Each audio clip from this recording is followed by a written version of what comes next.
All right, we are live here on Facebook. This is Tyler James from Comics Launch, and I have a treat for you all tonight. We're going to have a really solid conversation about crowdfunding, specifically some ways to make crowdfunding easier by partnering with other people that are really darn good at this thing. And joining me for this discussion are three crowdfunding vets and members that are returning to the Comics Launch Network. Russell has been one of our most frequent guests, and Laurie, we talked to her not too long ago, but there was a big thing that we didn't get into that I think is going to be really valuable to a lot of creators. So welcome once again to Comics Launch, Russell Nohelty from Wannabe Press and Laurie Foster from Unlikely Heroes Studios. How are you guys doing today? Great. Yeah, same. I'm doing full great. of energy. Yeah, you know, it's been a while. Like I used to do most of my podcasting when I first started the podcasting, you know, evening interviews as I was sort of building it up around a 9 to 5, and I've sort of moved towards doing more you know, afternoon and during the day interviews. So it's nice to be up a little bit later talking to you all. I know it's we're on sort of different time zones here, but it's good to have you. So let's jump in, I guess, with the thing that is the latest and greatest from Russell and a cool partnership that you have going with Laurie. And this is the new project, Lucifer Licorice, which just dropped on Kickstarter today.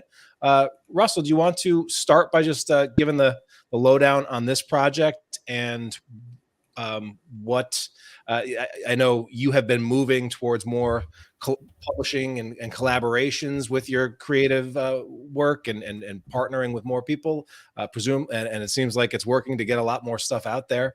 But yeah, tell us about Lucifer and then also, you know, your sort of change up in strategy. Sure. So Lucifer Licorice is about a spoiled brat prince who's turned into a licorice monster by a candy witch and has to learn to stop being so bitter so he can go back to how it used to be.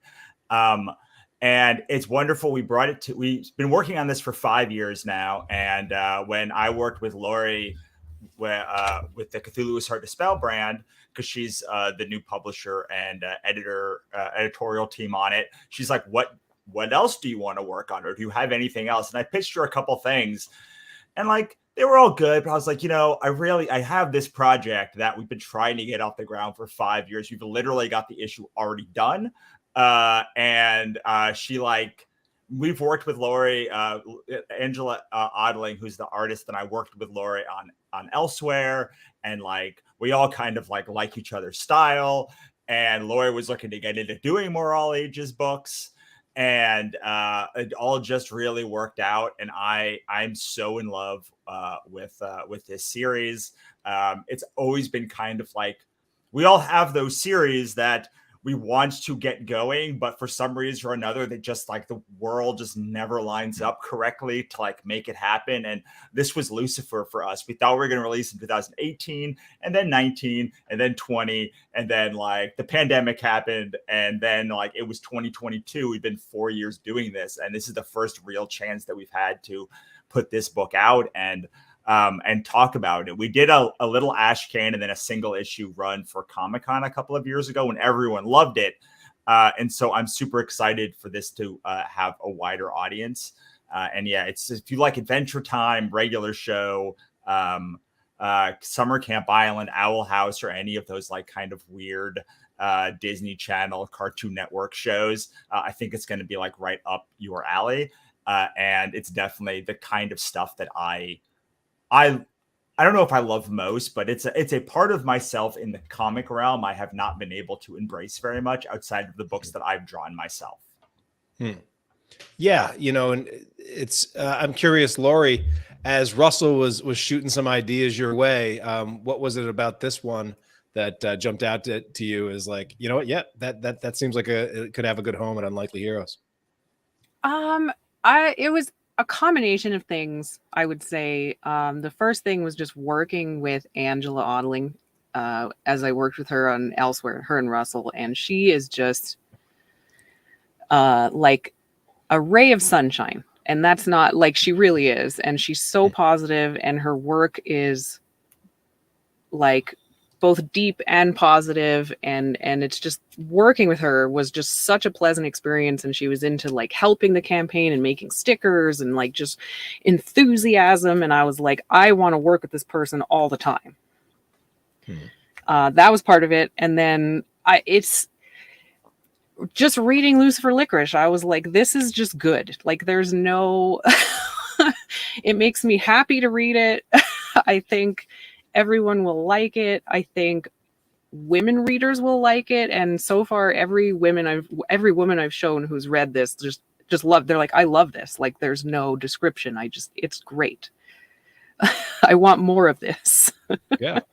Well, that makes it easy to, when you're wearing your publishing hat, to just say yes. It's like, I want this to exist and I want more people to know about it. Sign me up.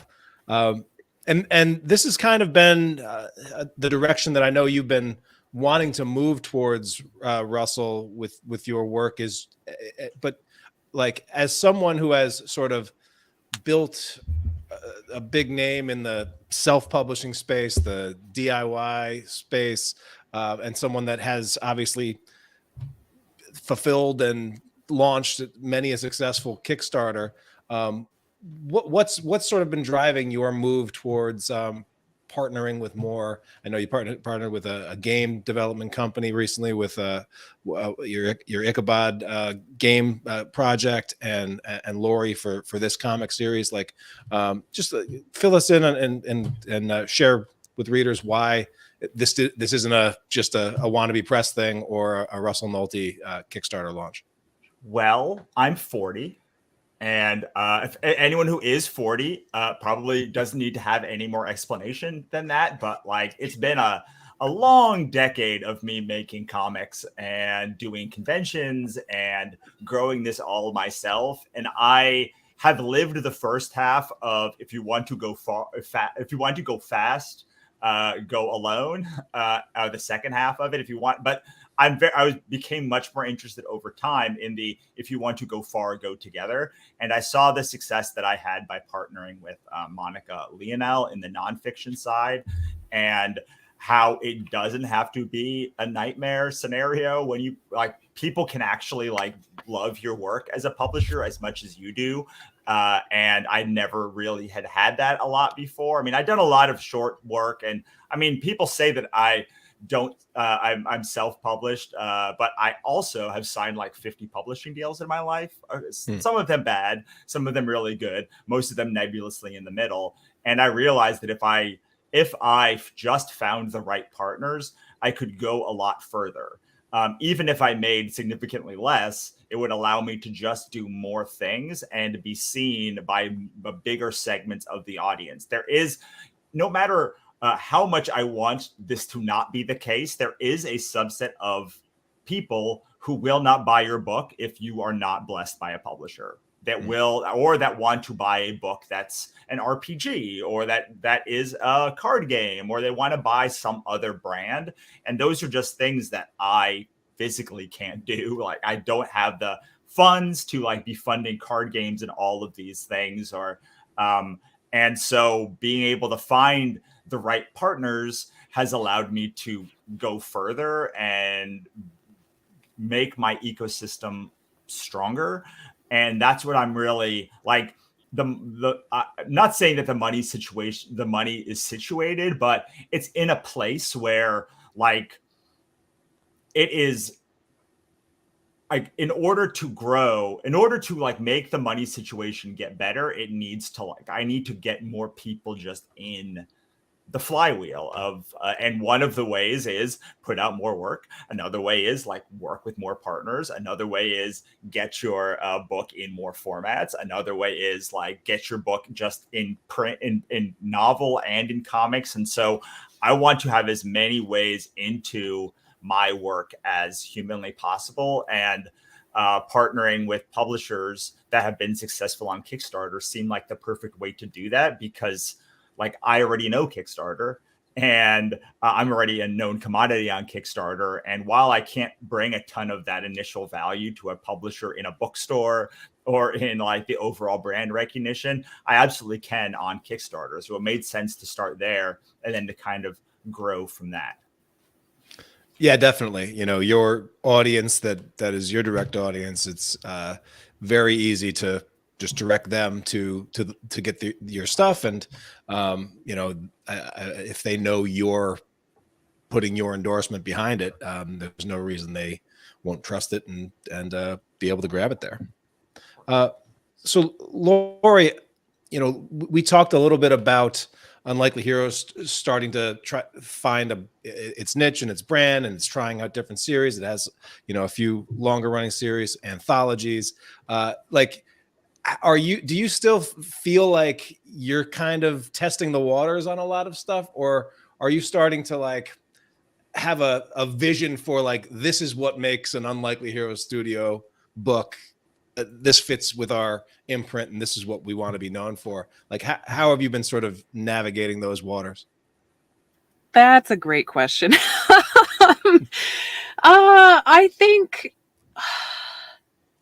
I think everything's kind of a constant. I think there's a constant experimentation. Like, I don't think I'll ever say like, this is what we're doing forever. I just don't. Maybe I'm weird, but I'm always kind of looking at stuff and how to make it better, or how to make it a certain way. So I think that's going to constantly evolve. Yeah. As creators, it's hard because we don't want to be pigeonholed, right? And, you know, and I look at Russell's breadth of work, from the novels to the comics to the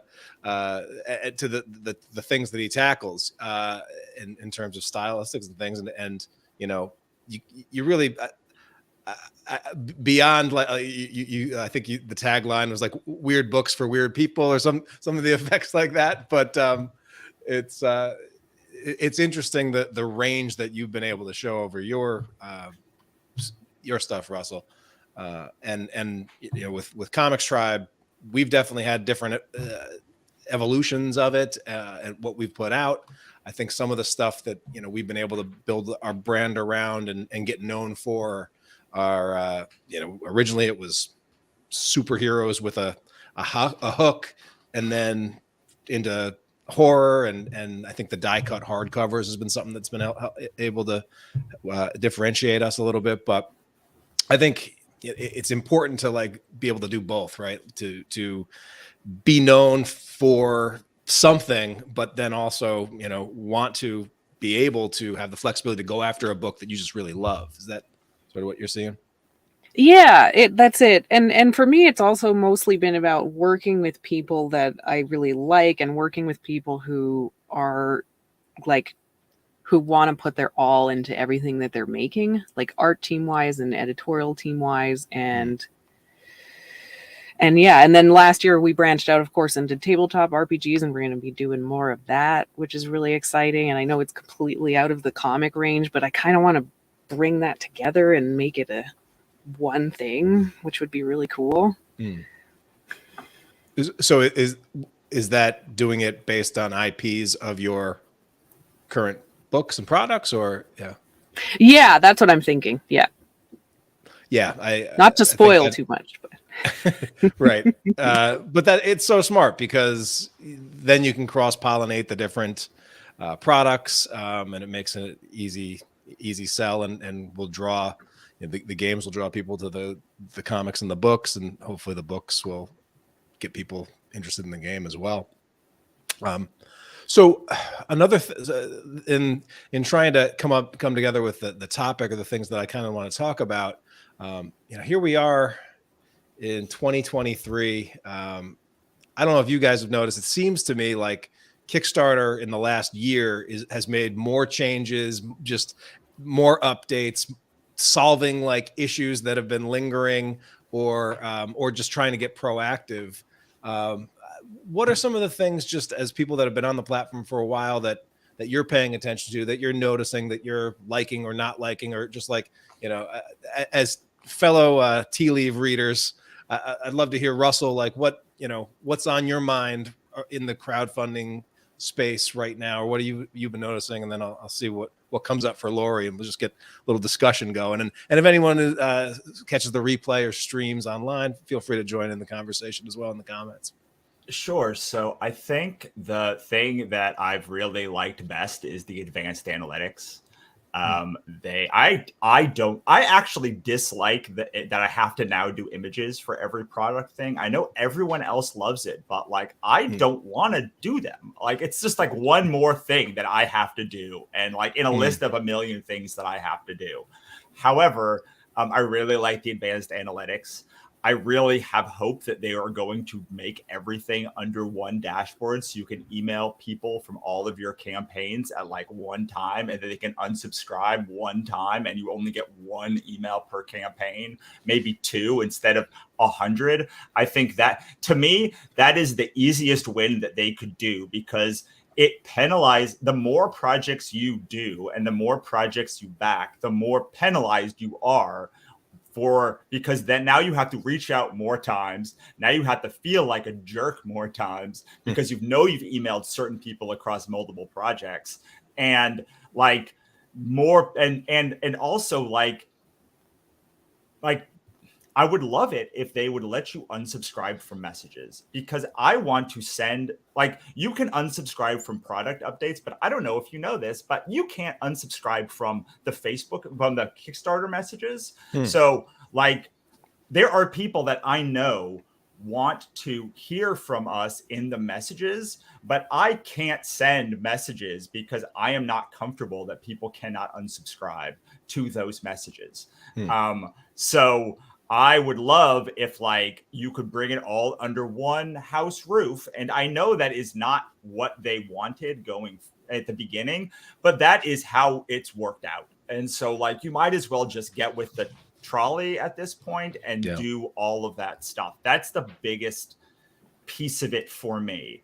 Also, having now worked with hundreds of authors, a lot of them have not been in the crowdfunding space. The fact that you can't block people is like an abhorrent I honestly can't believe we're in 2023 and you can't block people from backing. You can't unback people. You can't, like, you have to reach out to like a magical Kickstarter like deity trust and safety team and just hope that they will let you not communicate with this person again. Like, right before I got on this call, I got a message from someone that said, shipping was real. Like, I'm glad the book came early, but just so you know, I really thought it was going to be a thank you or like a personalization of the thing for as much as I spent on shipping. And like, I was like, I never said I was going to personalize it. I said I would sign it and ship it to you. And so like, I can take her out of my email list. I can take her, like, I can refund her, but like, she will always be a backer on that campaign. And so like, what do you do? There are people that like complain every time I reach out, but like, there's like, the majority of people want to hear from me.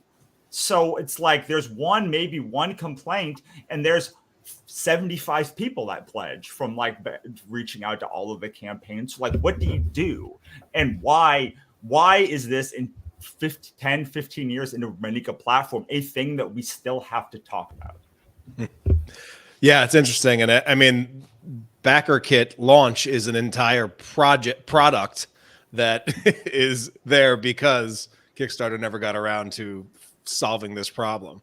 So yeah, but like, Backer Kit launch is not inside the ecosystem. So I now have Backer Kit launch. I now do all the emails to all of the people. And so there's like, it's not, none of it fixed anything. It just like, each of them reaches a certain segment of the place. And I really thought that when they did their pledge manager, they had that integration with pledge manager, that you would start seeing the red bar on top of the Kickstarter page when you had it, because of the integration, because that is the big problem with Backer Kit, right? Like, when you do Kickstarter surveys, there's a big red bar at the top that says anytime you go to the page, it's like, you got to do a thing. But with Backer Kit, you don't have to do that. So when they integrated with Pledge Manager, I was like, this is great, because now they can they can make that a thing that just shows up on Kickstarter. And like, they already have access to all of the APIs and everything. And I was so gutted, disappointed when that did not happen, because it was maybe the only thing that would have made it worthwhile for me to move off of BackerKit into another platform. Because otherwise, I just don't see what the advantage is. Now, have you used Pledge Manager yet? I've used it as a backer. I've enjoyed it as a creator, but as a creator, I have 250 digital rewards that like are all already in Kickstarter that BackerKit, yeah, that lock me to that platform unless someone's going to come in and like just magically do it for me. Yeah, well, I mean, like if they were all in like a Dropbox folder, you could just say, yeah, do this. And I think they do have a pledge manager. I'm working with Pledge Manager right now as for the Cthulhu campaign, and I don't know, jury's still out on that experience. I don't know that it's actually saves any time to have them set up things, and but yeah, it'll be interesting to see how that works out. But that like the fact that they are integrating that, I think that is one of the potentially really cool things, is that if you are using them and they are integrated like that, like you said, that red bar, that like, where's my pledge, how do I get to my stuff, that sometimes backers never make it over to BackerKit when you do that, because they're not totally integrated. So that may be something. And if Backer Pledge Manager has the BackerKit launch feature and it just goes straight into Kickstarter, like it also would be the killer feature. Like those are the killer features for me. Otherwise, it's just like a bunch of logistics. I'm like, anyone can do logistics. Like you can use Easy Ship or whatever. Like you use Pirate Ship to do your logistics. But right. Like if they can actually integrate it, so like I can send an email inside like even Pledge Manager that like then goes to all of my backers inside the Kickstarter ecosystem, because a lot of people, when you send them, the reason why it doesn't work to just have the email is because you get a lot of people don't have all of their notifications turned up and they only get messages in the app. So they're looking at, it needs to go into the inbox. If it doesn't go into the inbox, it's nothing. Right. Laurie, how about you? Anything that you're just paying attention to in the crowdfunding space lately? These could be good things. They could be frustrations or annoyances. It's funny you asked what we liked, and Russell was like, "Fuck all of this stuff. I want to change it." But that's fair. I do agree with you. I did give one update. Like a good thing. I gave one good thing. It was the one good thing they've done. Do more good things, and I will say more good things about the reward images, which I hate making. Yeah. No, I actually really do like the images, and the fact that you can also you can put a GIF, so it kind of animates, which is like people pay more attention to it. It's shiny and stuff. I like that. It was fun to test that out, and I definitely used that to affect to like, what do I really want to call out in these of these? Like, I feel like if you do too many of them, it would just be more visual overload. But like picking a few key spots to have that reward animate, definitely cool. Yeah, that's really nice. And images for the add-ons specifically, because people would go to look at add-ons and they're just text. Yeah. And they don't want to go back to the previous page to look at what the add-ons are. They're in the add-ons, there's text, they're like, which is why we end up with a lot of add-ons, at least I do, in BackerKit after. So I think Kickstarter adding images on add-ons is going to get more people getting add-ons up front. Yeah, I'm going to be interested to see if there is a bigger drop-off now from BackerKit because I feel like so many, like if I, as a customer and a consumer, like I don't want to bother reading like text to try to find the thing that I'm looking for in an add-on menu, and it was just like an instant skip for me. And I think people would say, oh, well, if I really wanted it, if it jumps out to me on BackerKit, then I'll get it there. Now it's like a really nice menu. Yeah. So I'm curious to see if that's going to change anything. I really like that. I am annoyed at how much spam I am suddenly getting on Kickstarter. I don't know what's up with that. I'm getting more fake backers and a lot more, like probably 15 to 20 spam Kickstarter messages a day. And that's... I've been hearing a lot of, I didn't get a lot of them, or at least I screened them out, but a lot of people in my program have been getting the, hey, I'm going to back your campaign, or I backed your campaign, but I also want to sell you this or that or something else. And of course, if you don't take them up on it, they cancel their pledge. If you do take them up on that, they cancel their pledge and take their money. And it's just a really sleazy thing that, it is easy to report those people, at least. Yeah, it used to be like 1 or 2 guys, and now it's like 20 a day, and like I don't have time to report all of those. Yeah, I don't know. It's a little frustrating. I don't know what caused that influx, but probably AI. Probably, yeah, they're probably bots.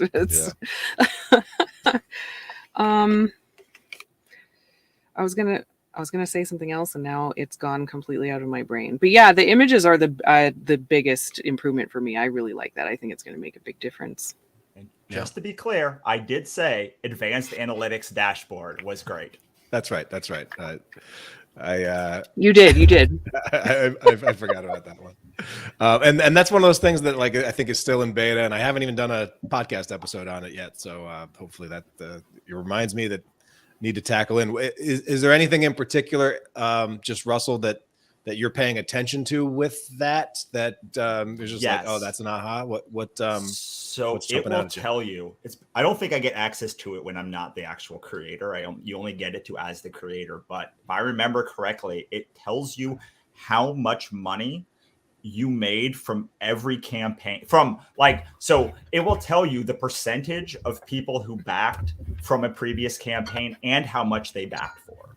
So if it's like 15% of people and $600 came from like this person this previous campaign backers. And so it literally shows you not just who are returning backers, but where those backers are coming from inside your own ecosystem, just so much better than any of the other places have done. And there's a whole bunch of others, but like that's the one that stands out to me, having not looked at it in a couple of weeks, because the minute that your campaign is over, that advanced analytics dashboard goes away right now. So like I can't. Yeah, go back that was a bummer, because I was planning on diving in afterwards, and it was like, wait a minute, now that I actually have a little bit of time, that I can really dive into it versus being in the middle of a campaign. I'll tell you one thing. I don't know that, like, I think that this data wasn't the advanced analytics, but also I was looking at my Google Analytics. That kind of really surprised me is, like, for my most recent campaign, about 75% of the traffic was from mobile, and about 25% from desktop. But about 80% of pledge and funds came from people backing on desktop versus mobile. So, and I guess, like, when I think about it, like, I do most of my actual backing from the desktop app, but I was really surprised at that discrepancy. I'm wondering if, we did run a lot of ads, and a lot of our ads are mobile ads, and so I think the behavior, like when you do run a lot of ads, especially cold ads, that are going primarily to people that are on mobile, like that's a less than like the people that are at work backing from email to go over there, and I just got to jump in and get it. But I was surprised, because it's like, I've been telling people to definitely think mobile with your Kickstarter page design, with your imagery, with breaking up the text so that it's not long paragraphs, because so much of the traffic now is mobile. But it's like, apparently, like, at least for what I saw with the most recent campaign, like, the dollars were primarily coming from desktop. And I just thought that was interesting. I don't know really how that might change what you do with that information, but I thought it was an interesting just factoid anyway. I wonder if, because when I look at my email, not my like Substack, but my email, like 95% of those emails are opened and clicked on a desktop. So I wonder if it's a factor of like people are scrolling when they see it on social, and then they're backing like when an email where most people, well, I don't know. I look at it on my phone, on my desktop. I really don't care, but like, Yeah. it's very interesting to see the overwhelming percentage of people who open my emails on a desktop. So one thing that I want to jump into now, because Laurie was on the podcast not too long ago, but we managed to skip over this. And then when I had Rich Boy from Comic Impressions back on the show, he mentioned that for the past year plus, when any time anyone working with him or printing books at Comic Impressions in Florida, and they say, well, any chance you guys can do the fulfillment for this?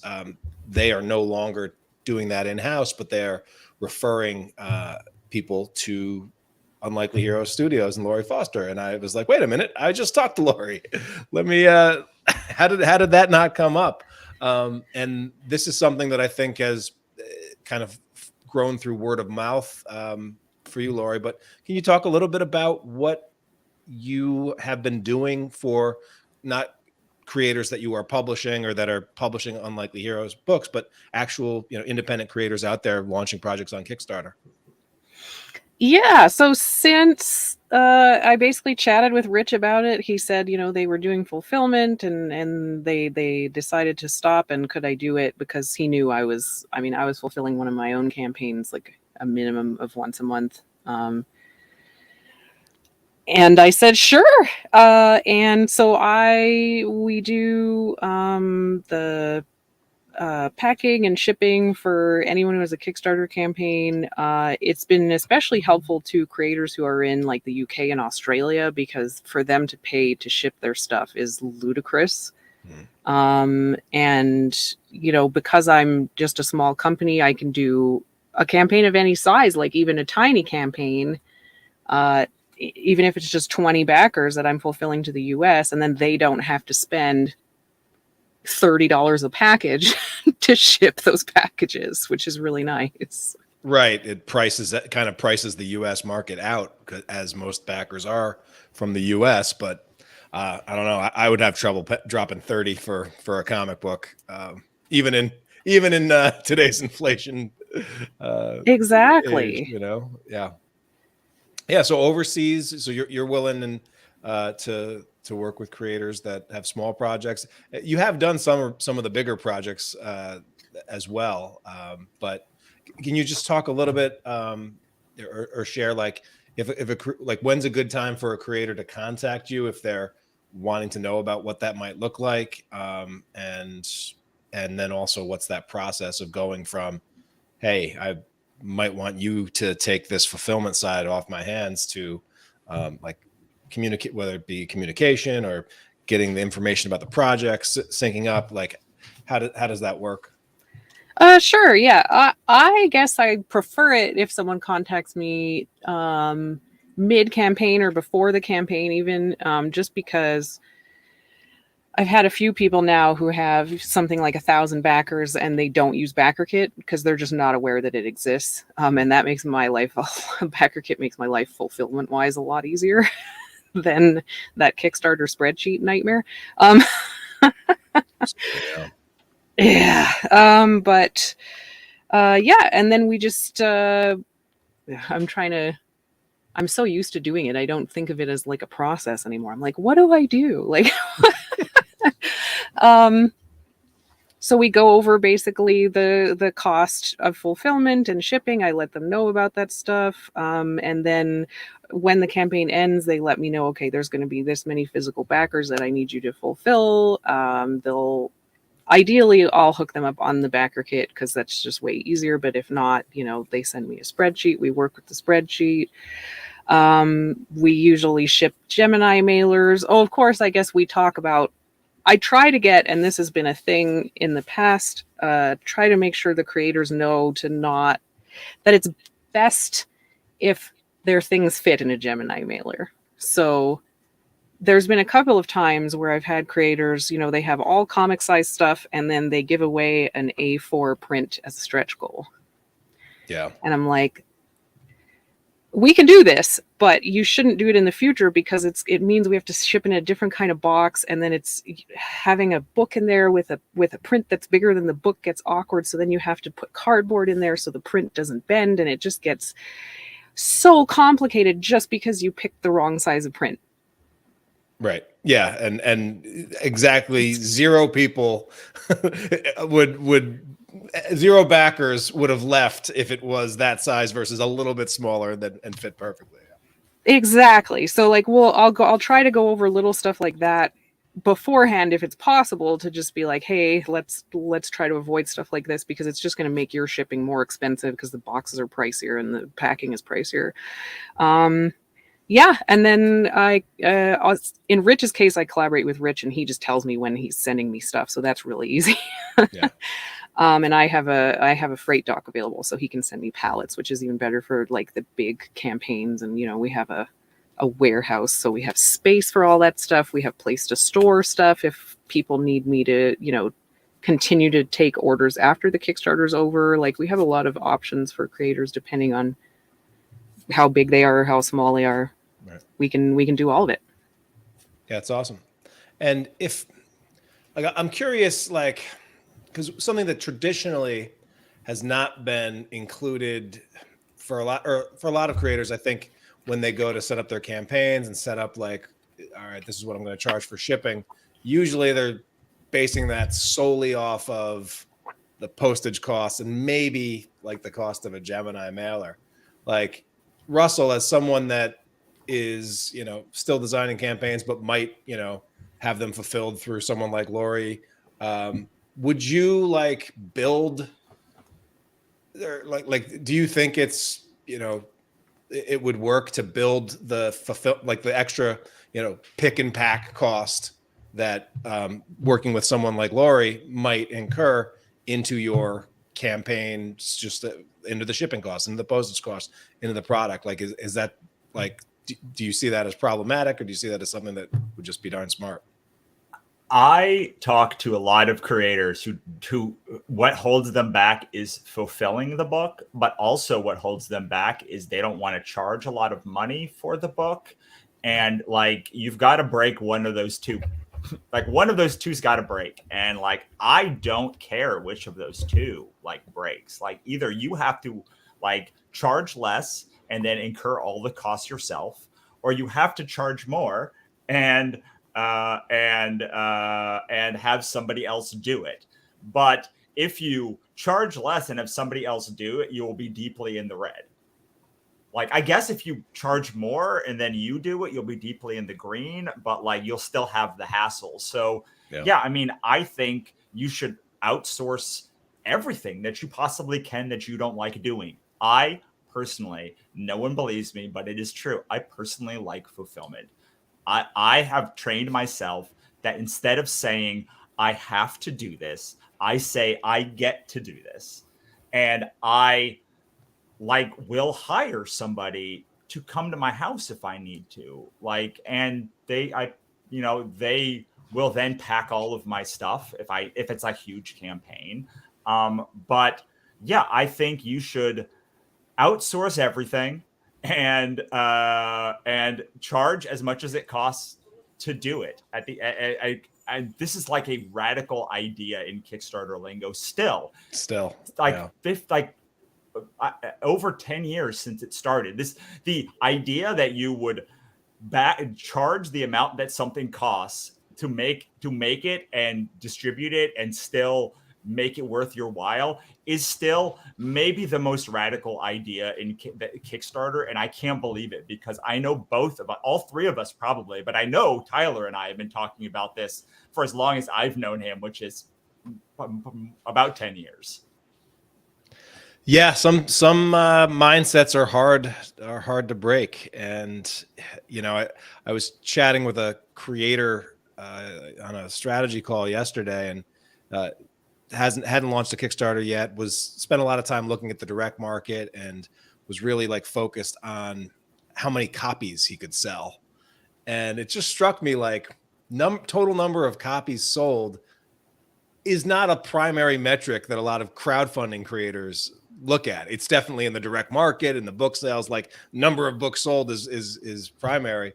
In crowdfunding, it's like backers and funding total, and it's a different mindset for one versus the other. Obviously, we want to put our books in as many people's hands as possible, but it's just it struck me as like, it's that was the first time that anybody that I'd talked to, and hundreds of conversations, their primary goal was all based around the number of books that they would sell through Kickstarter. And I was like, oh, interesting, but I don't know. Yeah, we teach that it's 3 steps. The first step is Kickstarter or crowdfunding to like raise the funds for your book. Then the second is retailers to gain casual fans. And then step 3 is direct sales so that you can funnel those casual fans into your direct sales, make self-liquidating offers and automation sequences to make it like make sense for you. And then you just start that whole system again. But that first part of that is so that you have leverage when you do the other 2 parts. Like crowdfunding is, to me, so that you have leverage in the other 2 parts of your business and you don't have to go into your retailer or direct sales launch deeply in debt. If you break even or make a profit, like fabulous, like that's amazing. Like you have done better than I think you can reasonably expect to do on a Kickstarter, which is to get all of your costs paid for, including even your time, and then like go into your retailer launch with hopefully a nest egg that you can spend marketing or selling your books to a publisher or something that will allow you to get better leverage in the marketplace, however that is. People don't think about leverage nearly enough as in any business, but especially in creative businesses. And Kickstarter allows you the leverage to use in the rest of your launch. Very true. Yeah, good. I was gonna. Yeah, go ahead. Sorry, I was gonna add something about fulfillment, if that's okay. Please do. I think it's really helpful. Not that I'm shilling myself, but I also am. I think it's helpful to have someone who's done a lot of fulfillment, even just to do a consultation with them, but to have them do it just because it's worth it in terms of returned packages or damaged packages or unhappy backers. Like, I think it's more worth it to charge a little more on the shipping end or add it into your book cost, whatever it may be. And then everyone gets their stuff in perfect condition. Like I can't even say how many boxes I've fulfilled at this point, and I've had like maybe 3 complaints in tens of thousands of packages. And that's insane. Like, that's great. Yeah.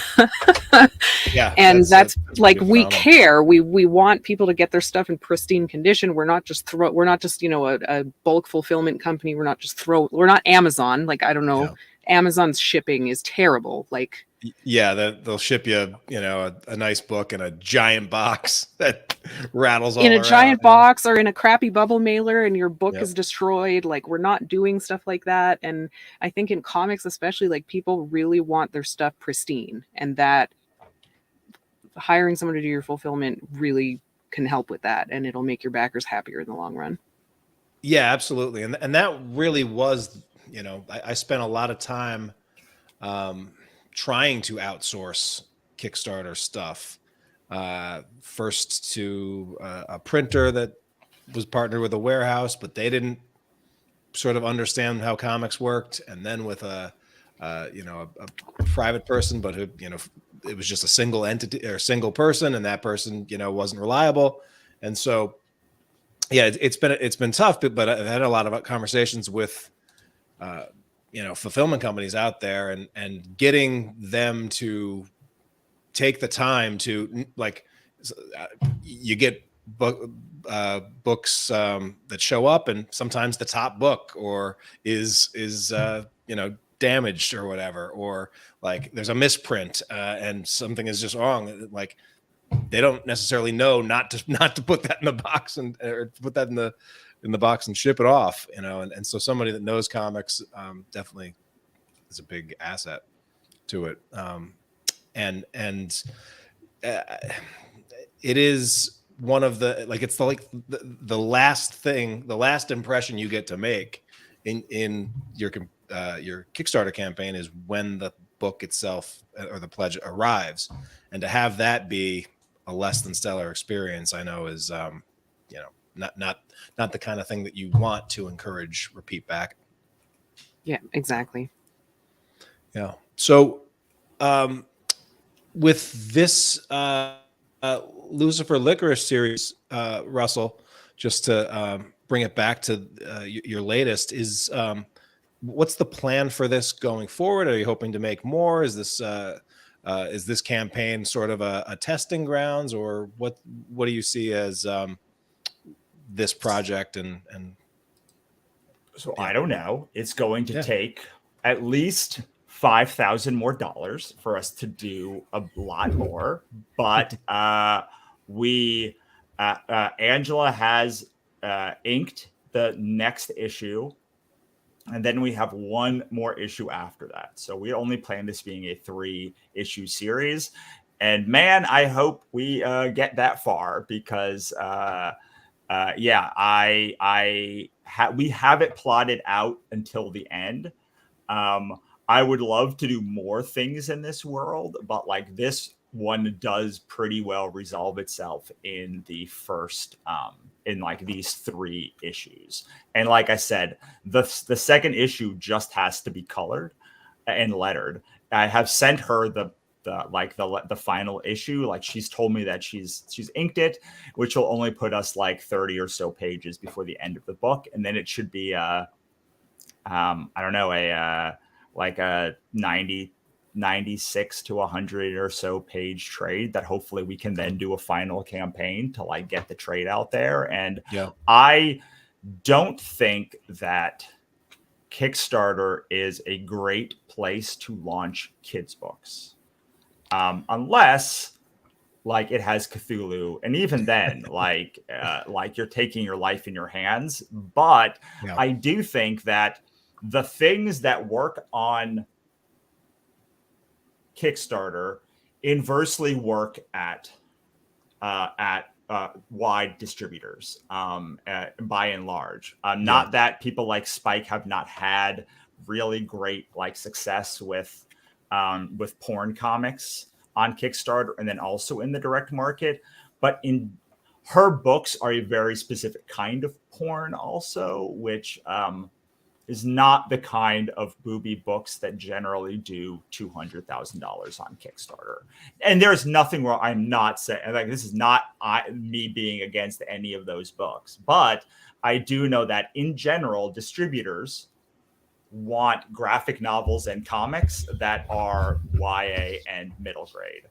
And my feeling of why it's so hard to, I mean, Laurie just talking about this, so hard on Kickstarter to do all ages books is because the market now is saturated with amazing middle grade and YA books. And there's nowhere really to buy like erotic or even like not safe for work comic books outside of Kickstarter. So like the market is now like bifurcating even more, where like these big campaigns are doing even more on Kickstarter because more and more avenues are being cut off for them, as like different places are cutting off even doing porn or allowing porn to exist at all on their platform. So you're in a world where like we're looking at this, you look at this like launch and you're like, wow, like this just was on the other side. It'd be like this number would be probably flipped right now. And we'd add a couple zeros to that, maybe even.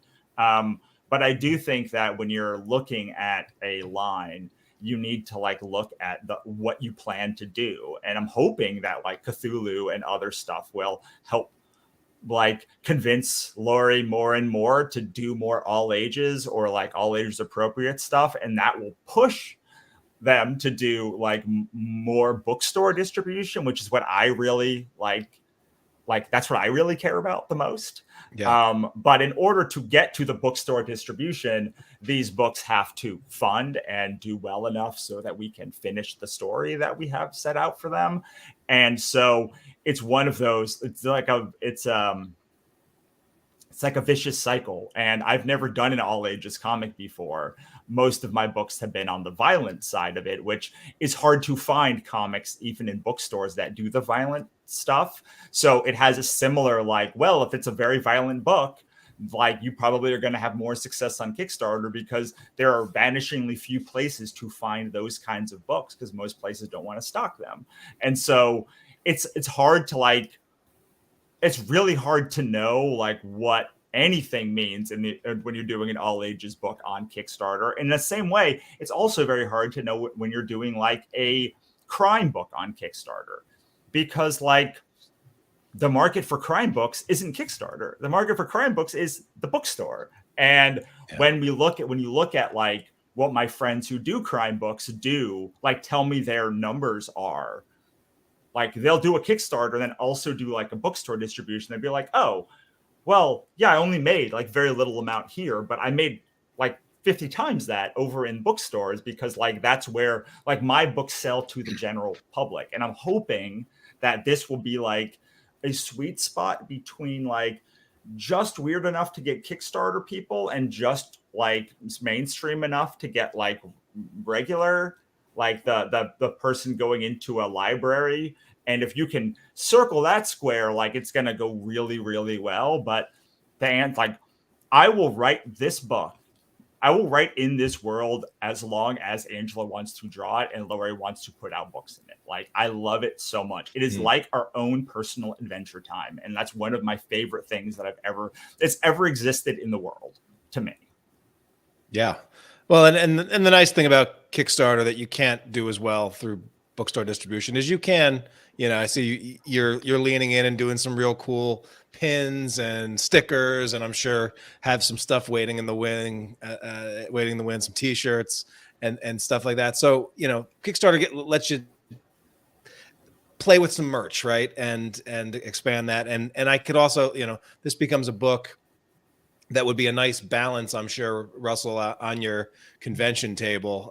If you get into conventions or when Laurie goes out there, I know, because sometimes it's always hard if you don't have anything that you can put in front of the throngs of parents with younger kids or kids that all ages appropriate kind of stuff. And on top of that, it is very hard to be at a convention table now, period. But like with books that have cursing, like sex, violence, any of that stuff, because the people at those conventions are now, even if they're not children, like adults, like are more and more and more, I don't want to say anti that, but they're looking for things that do not have that, like that streak in them. So even with adults, when we have books that are like all ages appropriate on the table, like everyone, the vast majority of people want them more than like the ones that really want the hyper violent books. And I have watched sales of like Ichabod, Katrina, Pixie Dust, all of those books like crater post pandemic, as people are there looking for books that like make them feel good instead of sad. Yeah, I think people want to escape and feel more joy or something, so they're looking for more products like that. Yeah, it's which is fair. You just got to keep putting stuff out into the world. You said it before that you want to see, and I think that does, it always ultimately comes through in the passion that you have behind it and the work itself. And so just love the fact that we're, as you said, Russell, 10 years deep, still doing this thing, man. And luckily we have people like Laurie coming in with a lot more energy than we have right now, and getting this stuff out into the world. Now, Laurie, if someone's watching this or listening to this and wants to potentially reach out to you, I think you still do not have up on the Unlikely Heroes Studios like information about this service yet. So, because it's all No, you're probably too busy shipping books to get that yeah, out, right? it kind of hit really hard and fast. Like after I said yes to Rich, I've kind of just it was just like, okay, like here you go. So I have not had time to update our website. I have gotten a few questions about that. I know I need to do it. I'm sorry. But you can just email me or contact Rich and he'll forward you to me. That's Rich at Comic Impressions. That's the easiest way, and hopefully I'll update the website, but hero@uhstudios.com. You can just email me and we can get all the fulfillment stuff going that way. I'm also on Facebook. Like you can message on Facebook, UH Studios, or my personal page. Or tune into one of your Twitch streams. Yeah, that's fine too. You can find me somewhere. I'll fulfill your stuff. It's fine. Awesome. Anything else from Unlikely Heroes that you want to plug coming up beyond Lucifer Licorice, which is on there for another 19 days? Oh, we have a secret project that we haven't quite announced yet, but it's coming in the next couple of weeks. Actually, we've been very hush hush about it. I'm trying to think of what I can say. I can say it involves Paul Hanley, who writes Miss Medusa and Unthinkables, if you guys are fans of those series, and it involves Martin Simmons, if you guys are familiar with his work on Department of Truth. That's all I'm saying. Very nice. And Russell, what else can we expect from you this year? I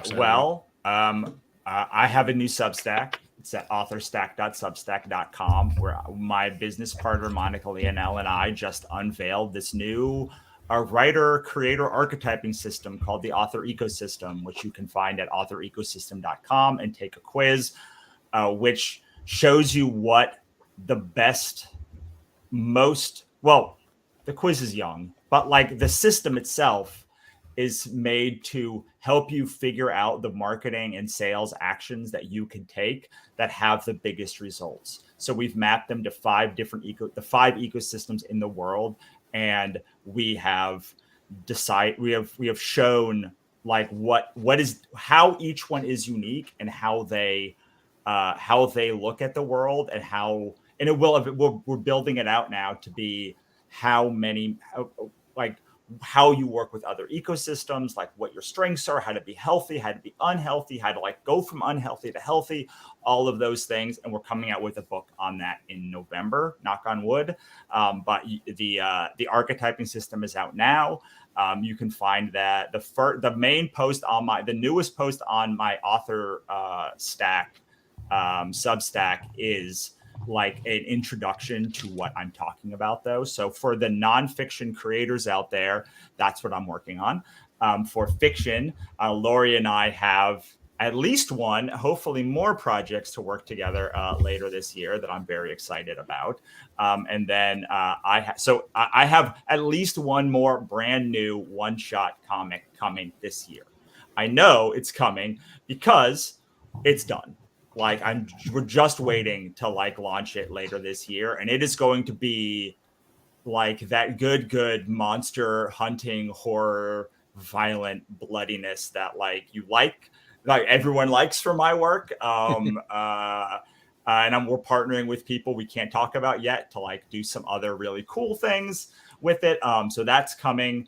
Hopefully another thing's coming that we can't talk about yet. But and then I have novels. And hopefully I'll be doing a final retail launch for the Godsverse Chronicles. So, and all of that you can find on russellnohelty.com or my author Substack. If you become a paid subscriber, you also get access to like 18 novels that I've written in my life and comics, including all of Ichabod Jones' Monster Hunter. All right, we're going to make sure we link up to all this stuff, the quiz, the Substack, and everything else that was mentioned. And hopefully, Laurie will be shipping out some more books for some creators out there. And let's also get Lucifer Licorice funded over on Kickstarter so Russell can keep playing in this world for many, many years to come. Thanks so much for showing up, Laurie and Russell, and chatting with me about all things crowdfunding. And for everyone else watching at home, thanks so much. We can't wait to see what you launch next. Take care, everyone.